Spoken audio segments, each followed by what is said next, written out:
여러분 안녕하세요. 이경직 교수입니다. 훈민복음, 세상을 깨우는 말씀을 통해 하나님의 말씀 안에서 한층 더 성숙해지는 귀한 시간 되시길 바랍니다.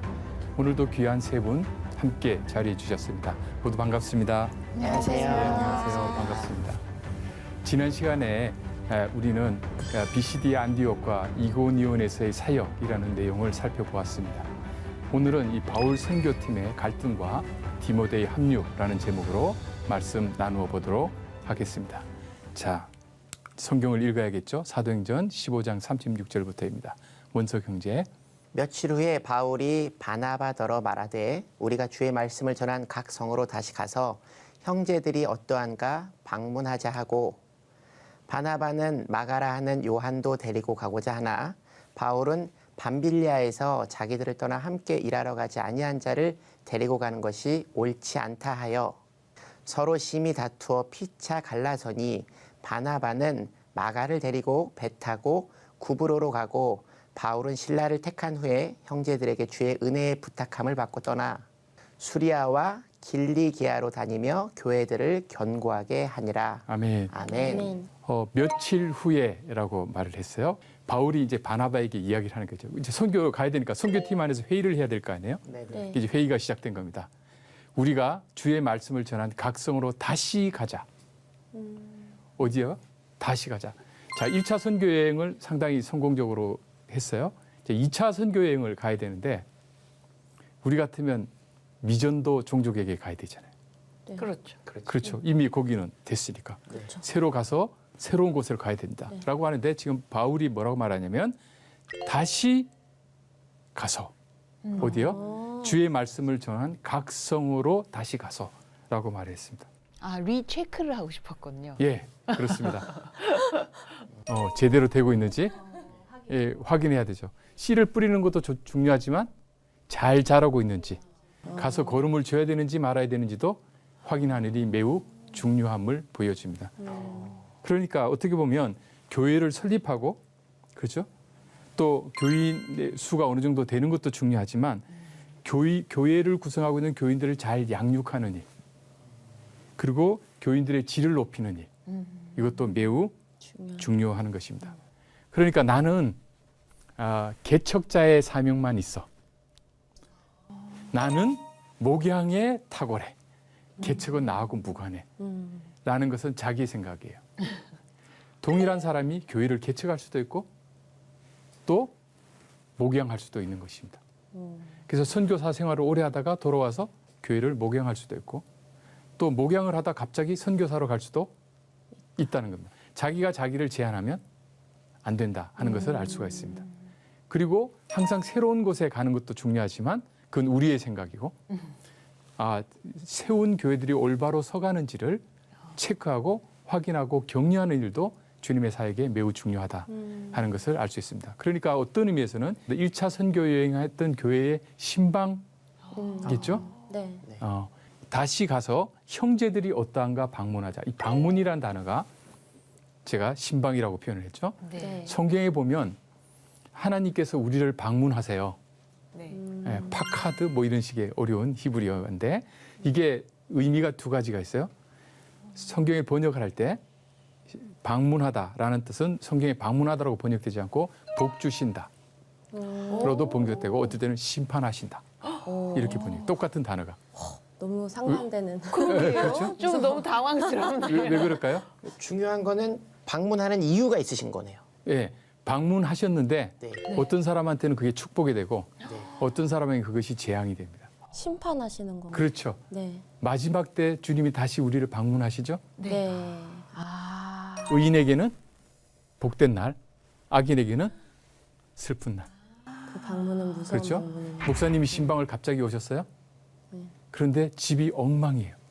띵동 했는데 문 열어드려야 말아요. 재앙입니다. 그렇죠. 막 산발하고 뭐 아무것도 준비 안 했는데 목사님이 그것도 여러분들 장로님, 권사님 모시고 신방을 왔어요. 네. 마치 집에 없는 것처럼 숨을 죽이고 있겠죠. 심판이네요. 그렇죠.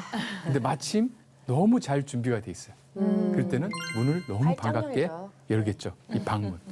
지금 1차 선교 여행을 경험한 교회들이 바울과 바나바의 방문을 받았을 때 이것이 축복이 될지 재앙이 될지. 그렇죠? 축복이 돼야겠죠? 그러니까 가서 체크를 할 필요가 있습니다. 때로는 우리의 상태가 굉장히 부족한 상태에서 주님이 우리를 방문하셨지만 그 순간에는 우리가 슬프고 집이 엉망일지 모르지만 주님이 들어오셔서 같이 치워주시겠죠. 네. 용서해 주시고 너그럽게 아직 마지막 때가 아니니까 네. 회개하고 돌아설 기회가 있으니까 교회도 마찬가지라는 거예요. 주님이 언제나 방문하신다는 거예요. 요한계시록에도 주님께서 7교회를 향하여 말씀을 하시죠. 어떤 의미에서는 방문이라고도 볼 수 있습니다. 잘하는 점, 못하는 점 있으면 못하는 점을 회복해서 온전한 교회로 서자라고 격려하시는 것. 이게 주님께서도 하신 일이고 또 우리 사역자들이 해야 되는 일이기도 합니다. 자, 네. 이렇게 해서 이제 선교 의논을 했어요. 여기까지는 분위기가 아주 좋았어요. 네. 자, 그다음에 보세요. 그런데 바나바가 선교팀의 멤버를 좀 보충하자고 제안을 했습니다. 좋은 일이죠? 네. 네. 누구예요? 마가라고 하는 요한입니다. 우리가 이미 지난 시간에 마가에 대해서 이야기를 했어요. 마가복음을 하나님께서 기록하게 하신 그 중요한 사람이죠. 데리고 가려고 했습니다. 그런데 바울이 옳지 않다고 생각을 해요. 그러니까 이 선교팀이 언제 깨지냐면 누구를 새로 가입시킬 거냐 말 거냐를 놓고 의견이 갈라질 때 네. 부딪힙니다. 그런데 바울의 이유가 그럴듯해요.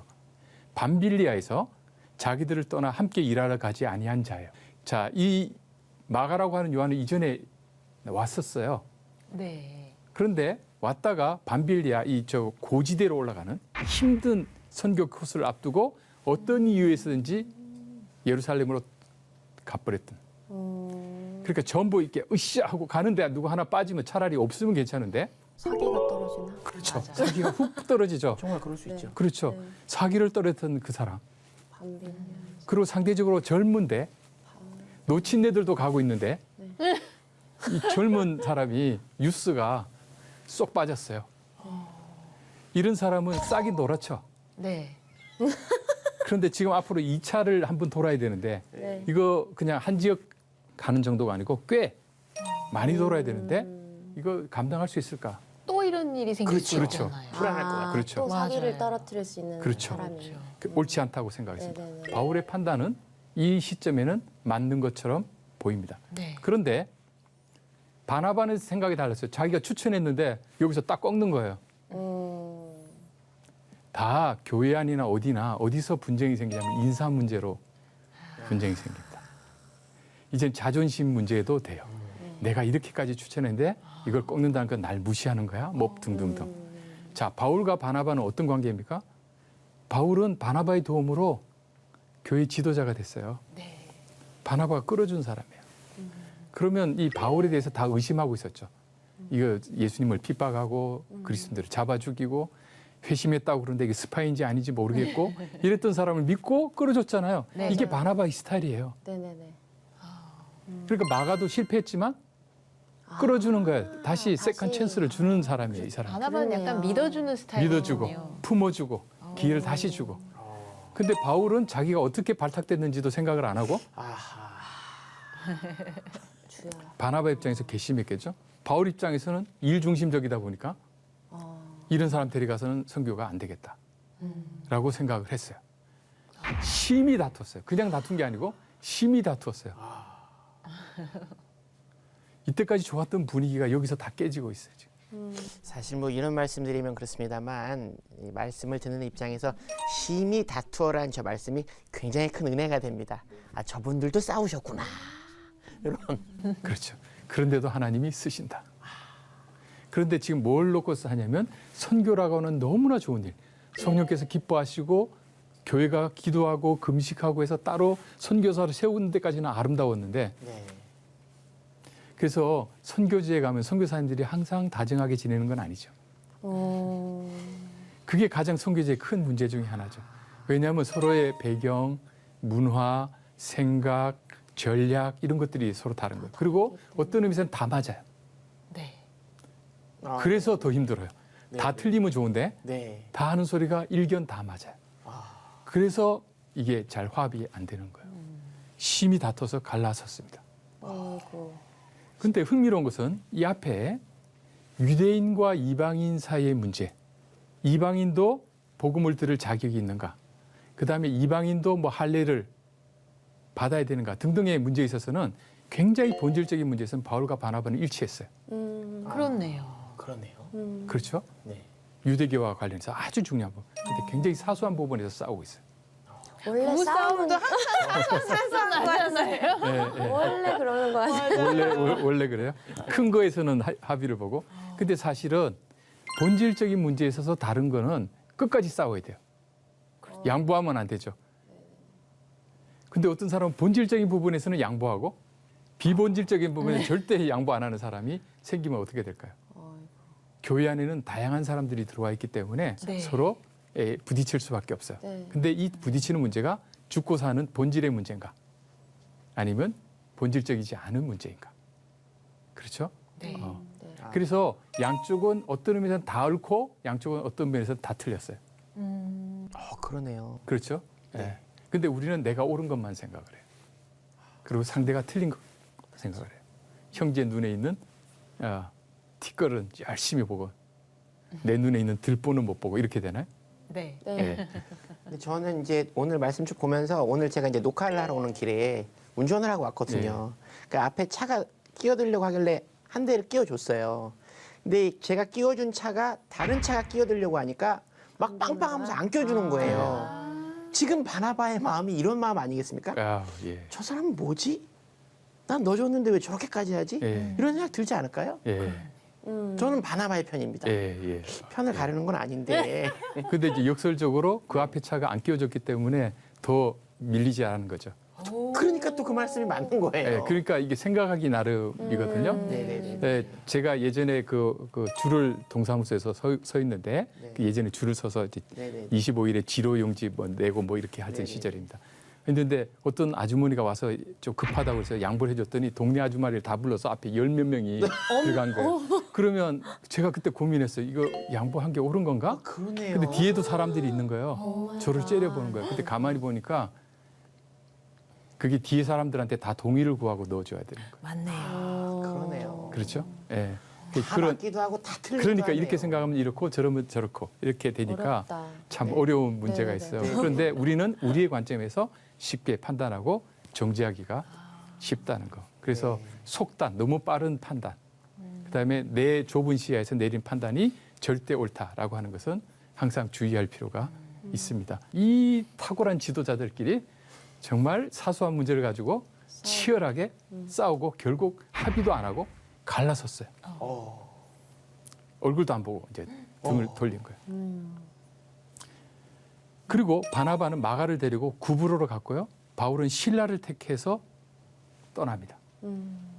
그래서 전도팀 하나가 두 팀이 됐어요. 네. 좋은 거 아니에요? 갑자기 저도 그런 생각이 원팀에서 투팀 된 게 하나님의 뭔가 목적이 있으셨나 그런 생각이. 우리 그리스도인들에게는 모든 것이 주님 안에서 합력하여 선을 이루지만 선을 이루는 도중에 쓰였던 그 과정이 잘못됐으면 그건 잘못이에요. 하나님 앞에 책임을 져야 돼요. 네. 가끔 이렇게 교육자들 중에 밑에 그 신참 교육자들을 막 갈구어요. 이렇게 막. 그런데 그걸 통해서 이 사람이 성숙했어요. 나중에 뭐냐면 너 나 때문에 연단된 거야? 정금같이 된 거야? 라고 말하는데 맞아요. 이분 때문에 정금같이 된 거야. 그러나 이분은 얻어맞아요. 바빌로니아를 들어서 유다를 멸망시켰었어요. 예루살렘 성전을 허물었어요. 네. 네. 그래서 유다 백성의 잘못을 깨우치게 하셨어요. 하나님께서. 그래서 느부갓네살을 하나님의 종이라고까지 불렀어요. 그러나 느부갓네살은 처벌의 대상이에요. 유다는 예수님을 십자가에 팔아 넘겼지만 그래서 큰 구원에 기여했지만 그 과정에 했던 잘못은 잘못이에요. 우리의 모든 잘못에도 불구하고 하나님께서 반전시켜서 합력하여 선을 이루는데 결과를 보고 과정을 정당화하면 안 됩니다. 이해가 되시죠? 네. 네. 싸운 거 잘못한 거예요. 네. 네. 그래도 성령께서는 좌절하지 않으시고 도리어 두 팀을 만드셔서 사역을 더 강하게 하신다는 것을 알 수가 있습니다. 네. 분열은 좋은 것이 아닙니다. 아닙니다. 이 부족한 사람들. 그리고 더 놀라운 것은 이 부족한 사람들을 통해서 하나님께서 놀라운 일을 행하신다라는 겁니다. 골로새서 4장 10절에 나와 함께 갇힌 아리스다고와 바나바의 생질 조카요 마가와 이 마가에 대한 너희가 명을 받았을 때 그가 이르거든 영접하라 이렇게 말했어요. 나중에 뒤로 가서 인정해 주네요. 마가가 역할을 한 거예요. 그러니까 바나바가 옳았어요, 안 옳았어요? 옳았죠. 바울은 자신의 판단이 잘못되었음을 나중에 인정하게 됩니다. 그렇죠? 그런데 갈라디아서 2장 13절에 보면 이런 말씀이 있어요. 남은 유대인들도 그와 같이 외식함으로 바나바도 그들의 외식에 유혹되었느니라. 그러니까 바울이 안디옥을 왔을 때 이 할례 문제, 그다음에 의식 문제 이런 것들 가지고 이제 긴장하고 있을 때 바나바도 그 이방인들하고 이렇게 먹다가 딱 들킨 것 같으니까 이쪽에 그 유대인들의 관습에 따르면서 자기는 뭔가 이렇게 문제가 없는 것처럼 이런 모습을 보였다가 질책당하기도 하고 이게 바나바도 그렇고 나중에 베드로도 그렇고 연약함들이 다 있어요. 그래서 원서 경제가 이야기하신 것처럼 위로를 받아요. 아이러니하게 우리는 위로를 받습니다. 교회 안에서 이렇게 어떤 그 리더가 이렇게 있으면요, 이렇게 자기도 모르게 의도치 않은데 좋은 일을 하려다가 긴장 관계에 있어서 서로 부딪히는 일들이 생기기 쉽습니다.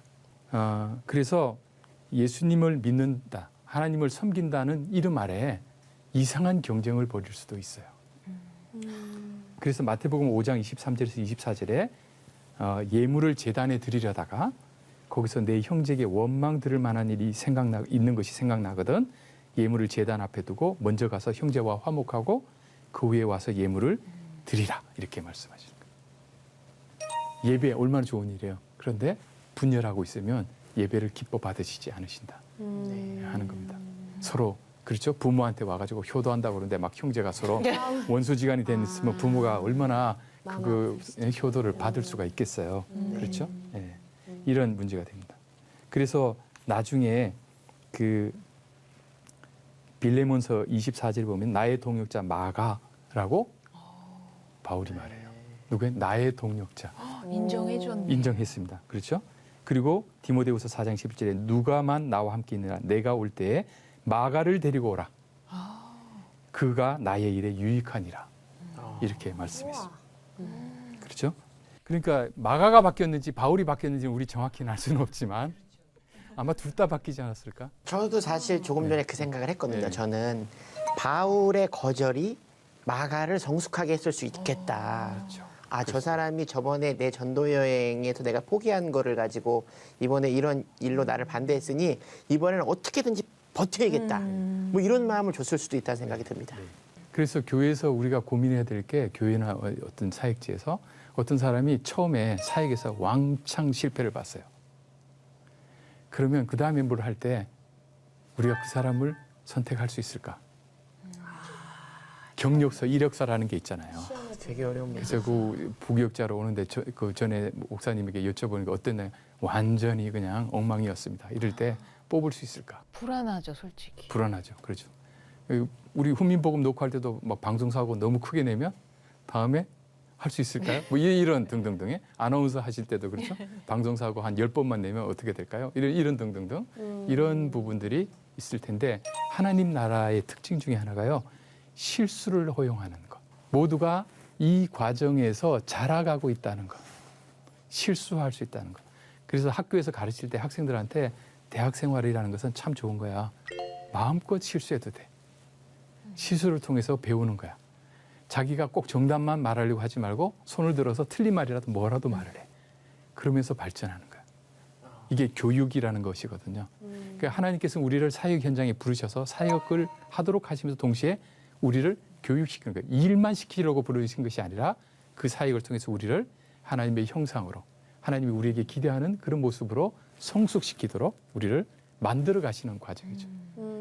어른들은 아이들 실수를 못 견뎌야 하는데요. 가만히 생각해보면 소시적 시절 모른다고 올챙이 시절 모른다고 본인도 다 사고를 쳤잖아요. 제가 어른이 되니까 좋은 게 있더라고요. 야단을 안 맞아요. 똑같이 밤늦도록 TV를 봐도 어릴 때는 공부 안 한다고 혼이 났는데 그래서 제 어릴 때 꿈이 크면 만화방에 가서 살아야지. 왜냐면 어릴 때는 만화방 다닌다고 야단을 맞았는데 어른들은 와도 야단을 안 맞더라고요. 그게 좋은 건 아니잖아요. 그렇죠? 더 이렇게 성장을 해야 되는데 그러니까 하나님께서는 끊임없이 우리를 사역 현장에서 우리를 성장시키신다 하는 것을 알 수가 있습니다. 그리고 누구를 택했냐면 아까 실라를 택했죠. 실라누스라고도 불러요. 라틴어 이름이 실라누스. 그러니까 성경에 보면 실라와 실라누스가 동일 인물이라는 사실을 아실 필요가 있습니다. 이 사람이 바울 팀의 중요한 일원이 됐습니다. 사도행전 15장 22절에 이에 사도와 장로와 온 교회가 그중에서 사람들을 택하여 바울과 바나바와 함께 안디옥으로 보내기를 결정하니 곧 형제 중에 인도자인 바사바라는 유다와 실라더라. 그러니까 실라는 이미 안디옥 교회에서 인도자의 역할을, 지도자의 역할을 하고 있었던 사람들입니다. 인정받은 사람이었어요. 아무나 택한 것이 아니었습니다. 그리고 선지자 역할도 했어요. 선지자라는 것은 설교를 잘했다는 거죠. 사도행전 15장 32절 유다와 실라도 선지자라. 여러 말로 형제를 권면하여 굳게 했다라고 말씀합니다. 그리고 실라는 또 이 선교 여행을 떠나기에 적합한 조건 중에 하나가 바울이 로마 시민권자잖아요. 네. 실라도 로마 시민권자. 그래서 실라누스라는 게 라틴어 이름이잖아요. 그 사도행전 16장 37절에 보면 바울이 이르되 로마 사람인 우리를 죄도 정하지 아니하고 공중 앞에서 때리고 옥에 가두었다가 이제는 가만히 내보내고자 하느냐 아니라 그들이 친히 와서 우리를 데리고 나가야 하리라 한데 드디어 자신이 로마 시민권자임을 이렇게 부당하게 갇혀서 얻어맞을 존재가 아니라는 것을 밝힐 때 뭐라고 하냐면 우리가 이렇게 말해요.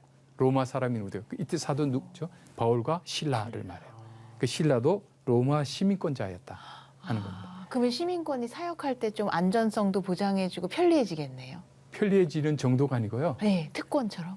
로마에는 로마 시민과 로마 시민 아닌 사람으로 나눠집니다. 네. 로마 시민인 사람은 함부로 투옥할 수도 없고요. 모든 법적인 권리를 다 가지고 있어요. 그 로마에 사는 사람들은 로마 시민권 갖는 게 꿈이었어요.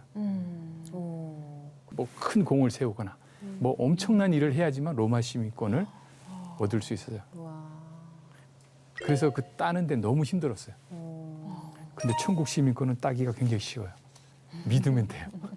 근데 훨씬 천국 시민권이 더 귀한데도 로마 시민권을 더 귀하게 여기는 것을. 근데 이 신라는 이 베드로 전서, 베드로를 통해서 하나님 할 때 우리는 이렇게 다 손으로 베드로가 썼다고 생각하는데 그게 아니라 네. 구술을 하는 경우가 많아요. 그러면 이게 받아 적는 사람이 있어요. 네. 그 받아 적는 역할을 했던 사람 중에 한 명이 실라. 또 바울의 편지 일부도 받아 적는 역할을 했어요. 그래서 베드로전서 5장 12절에 내가 신실한 형제로 아는 실루아노, 여기 실루아노가 실라예요. 말미암아 너에게 간단히 써서 권하고 이렇게 말하면 이제 받아 적는 사람 이렇게 말해요. 데살로니가전서 1장 1절에 바울과 실루아노와 데모데는 데살로니가인의 교회에 편지하노니 이렇게 돼요. 바울이 편지하노니가 아니라 세 사람이 등장해요. 그러니까 받아 적는 사람이 있는 거죠. 이만큼 중요한 역할을 하는 사람 실라가 이 선교팀에 합류한 것입니다. 네. 그 결과 수리아와 이 두 사람이 길리기아로 다니며 교회들을 견고하게 합니다. 큰 역할을 하고 있죠. 네. 매우 큰 역할을 하고 있습니다. 그러니까 이제 우리 웬만하면 선교팀에서 싸워야겠죠. 네, 대답은 스스로 하시고 자 질문 시간을 갖겠습니다. 저는 오늘 이제 교수님 말씀 들으면서 두 가지에 대한 깨달음이 있었습니다. 하나는 이제 사람과의 관계에 대한 이 관계가 주님 안에서 이루어져야 한다. 하나님의 안에서 이루어져야 한다는 깨달음을 얻었고요. 또 하나는 이제 세상에서는 흔히 결과를 가지고 모든 것들을 얘기하잖아요. 근데 오늘 교수님 말씀 드리면서 결과로 가는 그 과정 안에서도 반드시 하나님의 기준에 잘잘못이 가려진다라는 말씀이 아주 저에게 큰 깨달음이 된 것 같습니다. 네, 한국 사회가 70년대, 80년대 거치면서 고도 성장을 이뤘기 때문에 모든 게 제도가 갖추어지지 않은 상태에서 모든 것이 빨리 이루어져야 됐기 때문에 제도나 법보다는 먼저 행동이 먼저 나갔어요. 그래서 그 결과 어떤 일이 발생을 했냐면 목적이 항상 수단을 정당화했어요. 결과만 좋으면 다 좋다. 근데 지금은 이제 우리가 선진국이 돼서 제도도 잘 갖추어져 있고 하는데 그 버릇이 남아가지고 하다가 막 문제가 되고 뭐 그래서 정의로운 사회 돼야 된다고 그러고 공정 이런 이야기가 나오는 게 어떻게 보면 한 단계 더 성숙해 가는 겁니다. 그런데 교회도 그 결과주의의 영향을 받아서 결과만 좋으면 다 좋다 하는 그 습성이 남아 있어요. 사회는 변하는데 교회가 그렇게 안 변하면 도리어 사회로부터 질책을 받는 일들이 발생할 수 있습니다. 교회가 더 앞서 나갈 필요가 있다 하는 것을 알 수 있습니다. 그래도 우리는 부족하지만 거기에 좌절하지 않고 그렇죠? 기도하면서 나갈 수 있지 않을까 이렇게 생각을 합니다. 바울 선교팀의 이 갈등 있었지만 하나님께서 이것들을 도리어 합력하여 선을 이루도록 하신 것을 알 수가 있습니다. 다음 시간에는 이 디모데의 합류를 조금 더 이야기를 하고 소아시아 선교 좌절과 빌립보 사역이라는 제목으로 말씀을 이어서 다루도록 하겠습니다. 언제나 선하게 합력하여 선을 이루시는 우리 하나님만을 바라보는 복된 인생 되기를 축원합니다. 함께해 주신 여러분 고맙습니다. 감사합니다.